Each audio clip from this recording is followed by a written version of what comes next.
A gente já falou aqui de marxismo, de trabalhismo, até discutimos um pouco de Pasqualini, mas para sintetizar aqui, quem assiste pode não saber o que é essa tal de APR.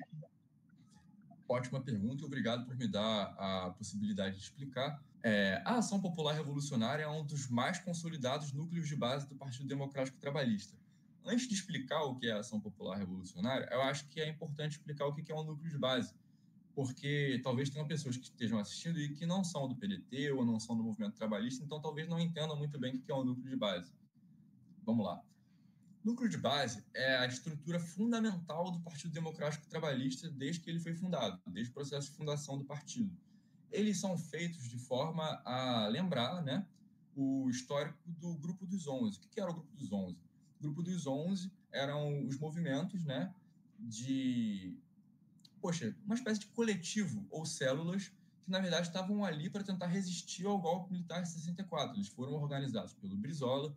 Eles eram grupos de 11 pessoas, especialmente porque o Brasil começava naquele período histórico a ser mais fanático por futebol, a gente começou a ganhar Copas do Mundo e etc. e tal. Então, se com 11 pessoas você forma um time, dentro daquela lógica, você formava, então, um grupo com seus 11 amigos e você ia defender a legalidade contra o golpe que todos imaginavam que talvez viesse. Quando o PDT ele é fundado, a gente ainda tem a memória disso, obviamente, porque a gente ficou com o fio da história. Vários companheiros nossos, embora tenham sido perseguidos, embora tenham sido torturados, embora tenham tido que ir para o exílio, eles se lembravam disso. E quando o PDT foi fundado, o Grupo dos 11 acaba se tornando o núcleo de base. É basicamente a mesma coisa. A APR é o mais consolidado núcleo de base do Brasil, do PDT, nesse momento, e é um núcleo de base que preza justamente pelo que a gente falou anteriormente, por uma visão marxista, por a utilização do materialismo histórico dialético em benefício do trabalhismo brasileiro e, em especial, da Revolução Brasileira. A gente tem que deixar muito claro aqui que a APR ela não tem revolucionário no nome por acaso, tá? A intenção dela é muito clara, a gente luta pela criação do movimento de massas para poder consolidar a Revolução Brasileira, para poder entrar nesse processo.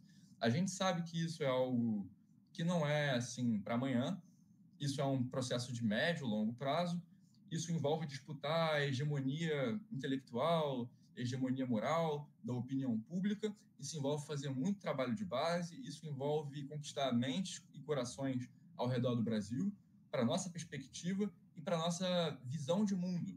A gente tem que, de antemão, entender que a gente que é trabalhista, a gente tem uma visão trabalhista da história.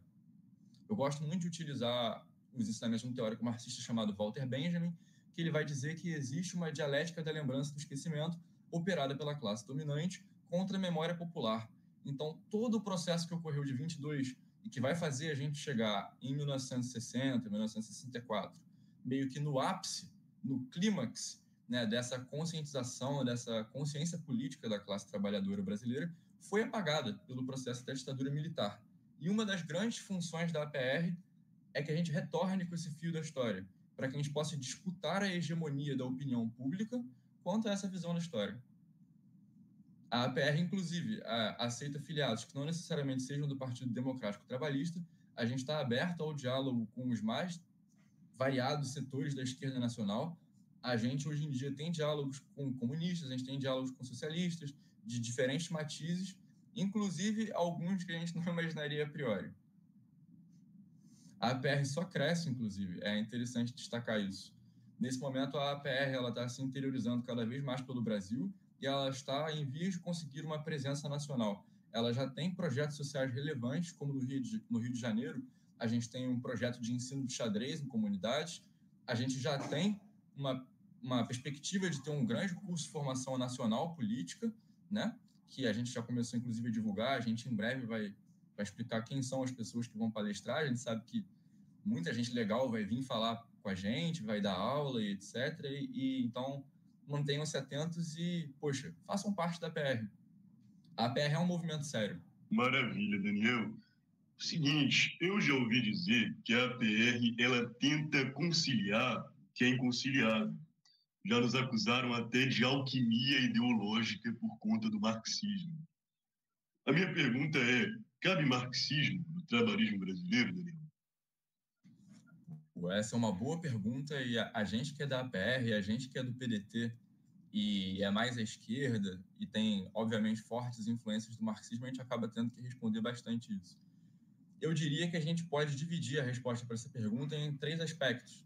A gente tem primeiro um aspecto filosófico, de explicar o porquê o trabalhismo, de forma alguma, seria incompatível com o marxismo. Em segundo lugar, eu acho que é importante a gente explicar o aspecto histórico mesmo, da própria formação do que é o trabalhismo brasileiro.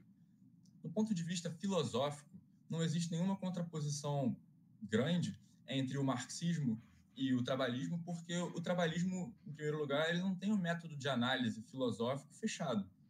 A gente não tem nenhum livro, que o trabalhismo ele não tem nenhum livro que basicamente vai te dizer, não, o trabalhismo tem um método de análise X filosófico e você é obrigado a usar ele.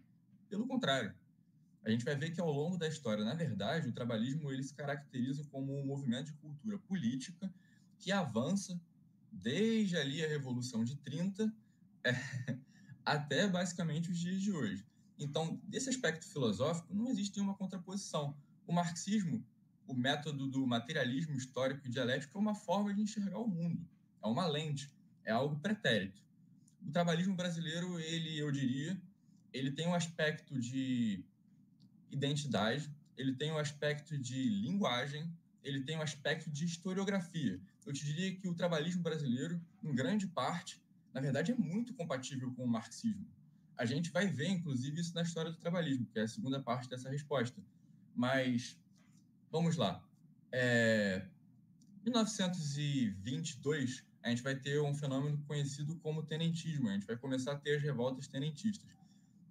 Para não dizerem que eu sou mentiroso, qualquer um pode pegar o livro do Muniz Bandeira sobre o João Goulart e as lutas sociais, ou aquele socialismo e trabalhismo no Brasil, e ele vai dizer claramente que após 1922, os marxistas, que inclusive cabe destacar no Brasil, né, desde 1917, mais ou menos, depois da Revolução Russa, começou a chegar mais forte aqui o marxismo no Brasil. Boa parte do nosso movimento socialista no nosso país, anteriormente, ele tinha um viés mais de socialismo utópico, inclusive muito pegado para um anarquismo muito específico, inclusive, que chegou aqui, enfim, por intermédio de imigrantes e etc.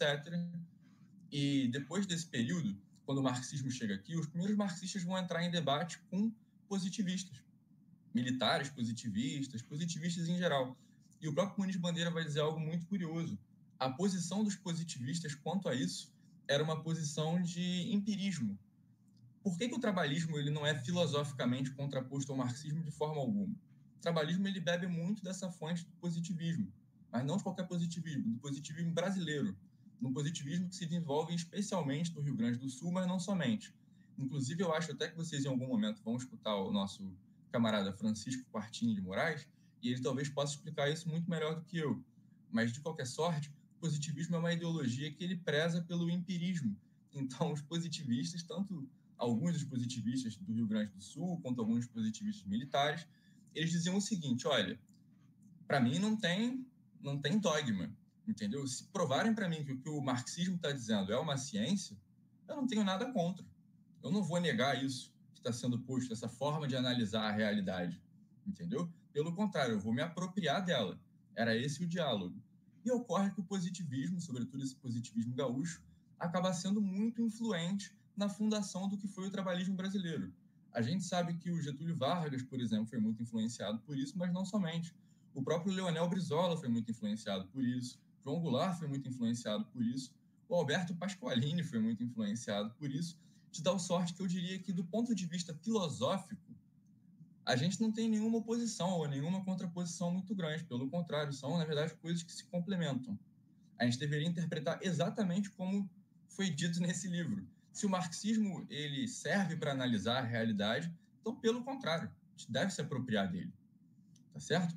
Agora, do ponto de vista histórico, se torna ainda mais absurdo você achar que existe uma contraposição inconciliável entre o marxismo e o trabalhismo. Porque, a gente vai ter na história do trabalhismo brasileiro pessoas como Darcy Ribeiro. Darcy Ribeiro era marxista. Ele rompeu com o PCB.